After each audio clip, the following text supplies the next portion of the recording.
So what ever the lessons I have learn over the span of my life, पूरी ज़िंदगी में मैंने जो भी चीज़ें सीखी हैं उसके अंदर सबसे बेहतरीन चीज़ जो मैंने सीखी है वो है द पावर ऑफ नाउ। हमारे चैनल को सब्सक्राइब करें और बेल आइकन के ऊपर क्लिक करें ताकि आपको रेगुलर अपडेट्स मिल सकें। Thank you. बहुत से लोग अपना टाइम वेस्ट करते हैं बहुत मुख्तसर सी चीज़ों का डिसीजन लेने के अंदर।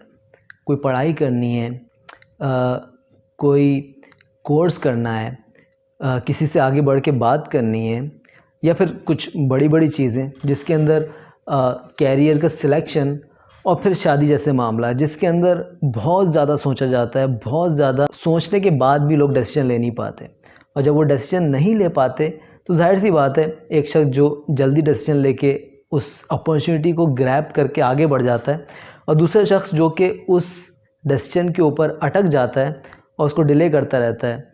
लिहाजा इन दोनों तरह के लोगों के अंदर बहुत ज़्यादा डिफरेंस है। जो शख्स जल्दी डिसीजन लेने की आदत अपनाता है वो आगे निकल जाता है, और जो शख्स अपने डिसीजंस को डिले करते हैं वो जाहिर सी बात है ज़िंदगी की दौड़ के अंदर बहुत ज़्यादा पीछे रह जाते हैं।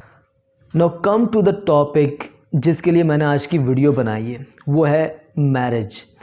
अब जाहिर सी बात है जब आप मैट्रिक के अंदर होंगे तो आपके जहन में ये ख्याल आता होगा शायद इंटर करने के बाद ज़िंदगी आसान हो जाएगी। जब आप इंटर में आए तो पता चला यूनिवर्सिटी का एक बड़ा पहाड़ है जिसको करने के बाद हैप्पीनेस ही हैप्पीनेस। और जब आप यूनिवर्सिटी के एंड पे पहुँचे तो आपको पता लगा कि अब आगे जो ज़िंदगी है जिसके अंदर आपने जॉब करनी है और सारी चीज़ें करनी है उसके अंदर आप मज़े करेंगे। लेकिन ऐसा होता नहीं है। हर लाइफ का हर स्टेप एक पहाड़ है जिसको आपने सर करना होता है, और आप जब उसके टॉप पे पहुंचते हैं तो आप देखते हैं कि एक और पहाड़ आपके सामने होता है, और यही ज़िंदगी का नाम है। अब इस ज़िंदगी के अंदर वो लोग हमेशा पीछे रह जाते हैं जो कि अपने डिसीजंस टाइमली नहीं ले पाते। मैंने बहुत से लोगों को देखा, जब मैंने उनसे पूछा यार इतने लेट शादी क्यों की, तो उनका जवाब ये था, और थोड़ा सा वो अशेम भी थे, कि हमने अच्छी अपॉर्चुनिटी को हमेशा ये सोच के रद्द किया कि अभी तो मैं स्टेबल नहीं हूँ। और होता ये है कि हर शख्स स्टेबिलिटी चाहता है। कुछ लोगों के नज़दीक 25,000 की तनख्वाह स्टेबिलिटी है, कुछ लोगों के नज़दीक 50,000 की तनख्वाह स्टेबिलिटी है। अपने सर्कल के अंदर मैं नज़र दौड़ाऊँ तो मुझे कुछ लोग ऐसे भी मिलते हैं जो कि कहते हैं कि 30,000 मेरी सैलरी हो जाएगी तो मैं उसके बाद शादी का फ़ैसला करूँगा, 50,000 मेरी सैलरी हो जाएगी तो उसके बाद मैं शादी का फ़ैसला करूँगा। लेकिन होता ये है कि जब वो उस बेंचमार्क तक पहुँचते हैं, लेट्स से 50,000, तो उनके लिहाज से वो बेंचमार्क उस वक्त तक ऊपर हो चुका होता है। जब वो नेक्स्ट बेंचमार्क को अचीव करने के लिए जाते हैं तो बेंचमार्क और ऊपर हो चुका होता है। लिहाजा वो सारी ज़िंदगी इस तरह की दौड़ धूप करना शुरू हो जाते हैं, और एक वक्त आता है फिर वो कहते हैं यार सब छोड़ो, अब ये डिसीजन ले लेना चाहिए, लेकिन उस वक्त तक बहुत लेट हो चुके होते हैं। ये एक समझने वाली बात है। तो जो चीज़ सीखने वाली है, चाहे वो शादी के हवाले से हो, चाहे वो ओवरऑल लाइफ की बात मैं कर रहा हूँ, एग्जाम्पल मैंने आपको शादी की दी है, तो वो है पावर ऑफ नाउ। जो काम आपको करना है उसके लिए जितना जल्दी आप डिसीजन ले लें उतना ज़्यादा बेहतर है। और मैं आपको बताऊं कि मिस्टेक्स आप करते हैं, लेकिन इसके अंदर भी एक फ़न फैक्ट ये है कि अगर आप मिस्टेक भी जल्दी कर लें तो भी ज़्यादा अच्छा है, क्योंकि आपको फिर टाइम मिल जाता है अपनी मिस्टेक को सुधारने का। लेकिन आप मिस्टेक ही इतना डिसीजन लेने के बाद, इतना डिले करने के बाद जो काम करने पर चला वही गलत हुआ, तो फिर आपके पास कुछ मज़ीद करने का चांस नहीं रहता, ना हिम्मत रहती है।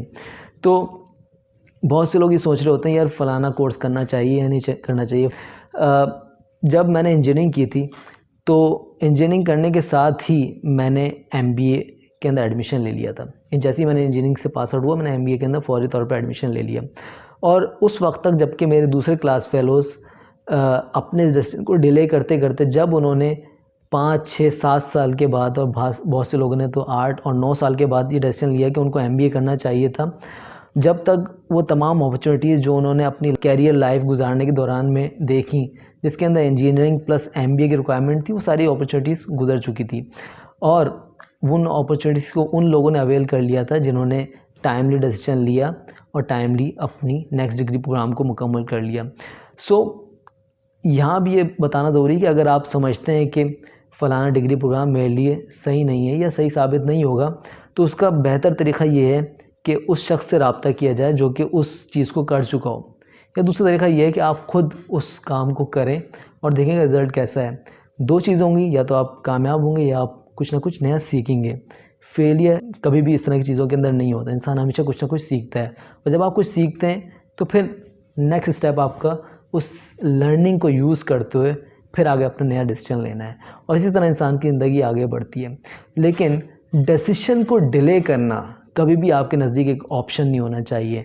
Whatever you want to do, whatever you want to achieve, just do it now. जितना जल्दी आप फैसला कर लेंगे, जितना जल्दी आप अपने लाइफ के मुख्तलिफ पहलुओं के बारे में समझ लेंगे, कोई भी चीज़ आपके नज़दीक हो, कोई भी टारगेट आपके नज़दीक हो, एनालाइज करना और उसके ऊपर डिसीजन लेना बहुत ज़रूरी है।